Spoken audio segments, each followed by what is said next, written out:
खंबाघणी। आप सभी को विघ्नहर्ता भगवान श्री गणेश के पावन पर्व गणेश चतुर्थी की अनंत बधाई एवं शुभकामनाएं। भगवान श्री गणेश हम सभी के जीवन से विघ्नों को हरकर अपनी असीम कृपा प्रदान करें। हम सभी हमारा राजस्थान कक्षा 6 भाग 1 के 4 पाठ पढ़ चुके हैं और आज से हम लोग अध्याय 5 शुरू करेंगे, जो कि है आज़ादी से पूर्व सरकार का स्वरूप। आशा करती हूँ कि अब तक के 4 चैप्टर्स आपको क्लियरली समझ आ गए हैं और आपने उनके नोट्स भी बना लिए हैं। तो चलिए ये नया चैप्टर शुरू करते हैं। अध्याय 5 आज़ादी से पूर्व सरकार का स्वरूप। रविवार का दिन था। दिशा अपनी माँ के साथ गांव के पनघट पर पानी भरने गई थी। पानी लेकर आते समय उसने पनघट के पास बने हुए पुराने किले पर कुछ लोगों को घूमते हुए और फोटो खींचते हुए देखा। यह देखकर उसने माँ से प्रश्न किया, ये लोग कौन हैं और यहाँ क्या कर रहे हैं? माँ ने बताया, ये पर्यटक हैं और इस पुराने किले को देखने आए हैं। दिशा ने वापस प्रश्न किया, इस किले में ऐसा क्या है जो ये देखने आए हैं? माँ ने बताया, ये किला बहुत पहले इस गांव के जागीरदार ने बनवाया था। वे इसमें रहते थे और इसकी प्राचीनता के कारण पर्यटक इसे देखने आते हैं। अब दिशा ने एक और प्रश्न कर लिया, ये जागीरदार कौन थे और अब वे कहाँ रहते हैं? माँ ने मुस्कुराते हुए कहा, पहले जागीरदार ही गांव के प्रशासक होते थे और इनके पास ही गांव की देखरेख की जिम्मेदारी होती थी। दिशा माँ से कुछ और प्रश्न पूछती, उससे पहले ही घर आ गया वे उसके प्रश्नों का सिलसिला टूट गया। दिशा के मन में जागीरदार को लेकर कई प्रश्न घूम रहे थे। दूसरे दिन दिशा ने स्कूल में अपने अध्यापक से कक्षा में आते ही प्रश्न पूछ लिया, जागीरदार कौन होते हैं, ये अब कहाँ गए? अध्यापक जी ने कहा, चलो आज आपको जागीरदार और जागीरदारी व्यवस्था के बारे में जानकारी देता हूँ। आज़ादी से पहले हमारा राजस्थान वर्तमान स्वरूप में नहीं था। यह मुख्यतः विभिन्न रियासतों में विभाजित था। ये रियासतें स्वतंत्र राज्य की तरह शासन संचालन करती थी। रियासतों के शासक अपने मंत्रियों एवं जागीरदारों की सहायता से शासन का संचालन करते थे। शासक शक्ति का सर्वोच्च केंद्र राजा होता था। शासक का यह प्रकार राजशाही शासन कहलाता था। राजशाही शासन का स्वरूप। राजस्थान की विभिन्न रियासतों में सिसोदिया, राठौर, कछवाहा और चौहान आदि वंश शासक राज्य करते थे। ये अलग अलग राज्य थे किंतु शासन व्यवस्था लगभग समान थी। विभिन्न रियासतों में शासन संचालन के लिए केंद्र व्यवस्था के पदाधिकारी राजा, मंत्री, बख्शी, खजांची, परगना अधिकारी थे। राजा। अब राजा कौन था? राजा राज्य की संपूर्ण शक्ति का सर्वोच्च केंद्र होता था। सामान्यतः राजा अपने सलाहकारों एवं मंत्री परिषदों के सदस्यों के सहयोग से शासन संचालन करते थे। मंत्री। राजा अपने शासन कार्य में सहायता हेतु मंत्रियों की नियुक्ति करते थे। प्रमुख मंत्री को दीवान कहते थे। राजा समय समय इनसे मंत्रणा करके राज्य कार्य की जटिल समस्याओं को सुलझाते थे। बख्शी। सेना को वेतन देने तथा सेना संबंधी अन्य कार्यों की जिम्मेदारी बख्शी की होती थी। खजांची। आमदनी और खर्च के हिसाब को संतुलित रखना और बचत को सुरक्षित कर राजकोष में वृद्धि करना खजांची का कार्य था। परगना अधिकारी। राज्य परगनों में विभाजित था तथा परगने में शांति व्यवस्था बनाए रखने की जिम्मेदारी परगना अधिकारी की होती थी। ग्राम राज्य की सबसे छोटी इकाई थी। ग्राम का प्रशासन ग्राम पंचायतें करती थी। अब देखिए, ये जितने भी टर्म्स हमने पढ़े हैं इनको MCQ या फिर जो गलत मेल है उसे ढूंढिए, इस तरह से RPSC क्वेश्चन पूछ सकती है। उसके बाद है जागीरदारी व्यवस्था। एक व्यवस्थित राज्य के लिए प्रशासनिक व्यवस्था अनिवार्य तत्व है। राजस्थान के मध्यकाल का संपूर्ण शासन तंत्र राजा और जागीरदारी व्यवस्था पर आधारित था।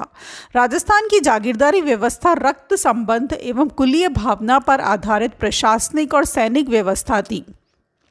राजस्थान में जागीरदारी व्यवस्था का मूल तत्व था कि राजा की मृत्यु के बाद बड़ा पुत्र राजा बनता था। राजा अपने छोटे भाइयों को जीवन यापन के लिए भूमि आवंटित करता। भाई बंधु को दी गई इस भूमि का स्वामी जागीरदार कहलाता था।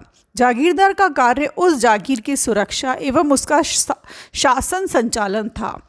बाद के समय में योग्यता के आधार पर भी जागीरें प्रदान की जाने लगी। कक्षा में बच्चे रुचि से सुन रहे थे, तभी शिखर ने शिक्षक से पूछा कि यह व्यवस्था कब से प्रारंभ हुई, इसके बारे में बताइए। अध्यापक जी ने कहा, मैं आपको इसके प्रारंभ और इसके स्वरूप के बारे में बताता हूँ। जागीरदारी व्यवस्था का प्रारंभ कब हुआ, इस संबंध में अब तक कोई निश्चित मत नहीं बन पाया है, लेकिन राजस्थान में इसका विकसित और स्पष्ट स्वरूप राजपूतों के शासनकाल से प्रारंभ हो गया था। राजस्थान भूभाग पर राजपूतों की विभिन्न शाखाओं ने अपने राज्य स्थापित किए, जो उनकी रियासतें कहलाई। रियासतों की सुरक्षा एवं शासन व्यवस्था के संचालन हेतु शासकों ने जागीर व्यवस्था प्रारंभ की। जागीरदारी व्यवस्था का स्वरूप। राजस्थान में यह रक्त संबंध पर आधारित सगोत्रीय कुलीय व्यवस्था थी। राजा महत्वपूर्ण प्रशासनिक पदों पर जागीरदारों को नियुक्त करता था।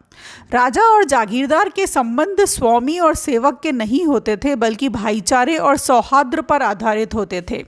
अब जागीरदारी व्यवस्था क्या होती है आपसे पूछा जा सकता है। उसके बाद वो आपको 4 पॉइंट्स दे देंगे और जो गलत है वो चूज़ करने के लिए कहेंगे। तो ये आप तीनों पॉइंट्स अच्छे से क्लियर कर लीजिएगा।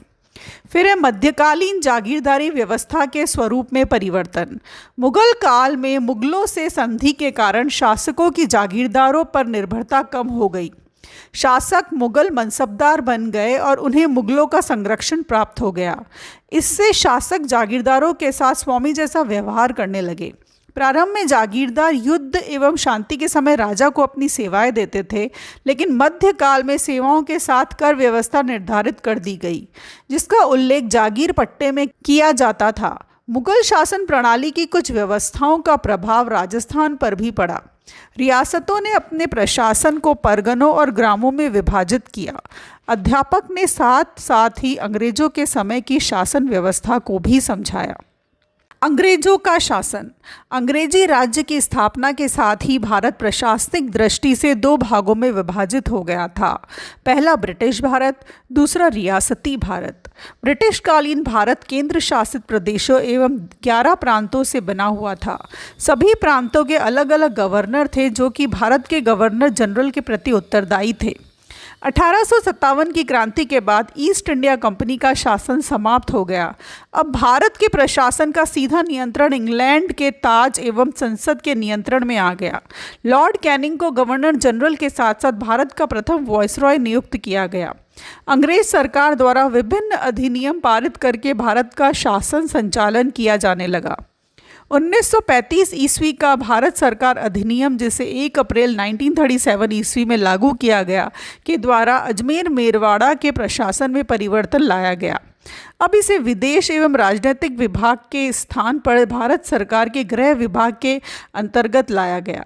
गृह विभाग के अंतर्गत आने का प्रमुख प्रभाव यह हुआ कि अब इस क्षेत्र के सभी कानून संघीय कार्यपालिका द्वारा बनाए जाने लगे, न कि गवर्नर जनरल द्वारा। देश की आज़ादी के बाद राजस्थान के एकीकरण की प्रक्रिया शुरू हुई। राजस्थान की प्रथम विधानसभा के लिए 1952 में चुनाव हुआ और टीकाराम पालीवाल प्रथम निर्वाचित मुख्यमंत्री बने। ये ध्यान रखना है आपको। उसके बाद है शब्दावली। जागीर पट्टा वह पत्र जिसमें शासक द्वारा प्रदान की गई जागीर का उल्लेख होता था। मनसबदारी मुगल काल में प्रचलित एक प्रशासनिक प्रणाली है और निर्वाचित मतलब चुना हुआ। अब इसके अभ्यास प्रश्न हैं। पहला है, सेना को वेतन देने तथा सेना संबंधी अन्य कार्यों की जिम्मेदारी होती थी। इसका उत्तर हो जाएगा स, बख्शी की। फिर है, राजस्थान के प्रथम निर्वाचित मुख्यमंत्री थे, अभी हमने लास्ट लाइन पढ़ी है, जो 1952 में इलेक्शंस हुए थे और प्रथम निर्वाचित मुख्यमंत्री थे टीकाराम पालीवाल। अब अ को ब से सुमेलित कीजिए। जो अभी मैंने आपको बताया था कि इस तरह से सुमेलित करने का आ सकता है, वो अभी इसमें इन लोगों ने पूछ लिया है। तो ग्राम, ग्राम है राज्य की सबसे छोटी इकाई। उसके बाद है मनसबदारी। मनसबदारी का अभी हमने शब्दावली में भी पढ़ा था कि मुगल कालीन प्रशासनिक व्यवस्था को कहते हैं। और जागीर पट्टा है वह पत्र जिसमें शासक द्वारा प्रदान की गई जागीर का उल्लेख होता था। यस, तो पढ़ लिया हमने चैप्टर। बहुत छोटा सा चैप्टर था और बहुत ज़्यादा हार्ड टर्म्स नहीं थे। एक बार या 2 बार रीडिंग करने पर ही आपको क्लियर हो जाएगा। कल हम इसके आगे का चैप्टर पढ़ेंगे जो कि है आपका राजस्थान का भौतिक स्वरूप। अगेन बहुत इंपॉर्टेंट चैप्टर है और ज़्यादा बड़े बड़े चैप्टर्स इस क्लास में तो नहीं है। मे बी अपकमिंग क्लासेस जब हम 7th, 8th, 9th, 10th और 11th की बुक्स पढ़ेंगे तब हमें ज़्यादा बड़े चैप्टर्स मिलेंगे और ज़्यादा डिटेल्ड में इंफॉर्मेशन मिलेगी। तो अभी हम कम से शुरू करते हैं, उसके बाद हम धीरे धीरे बढ़ाते हुए जाएंगे। मिलती हूँ आपसे नेक्स्ट वीडियो में। All the very best to all of you.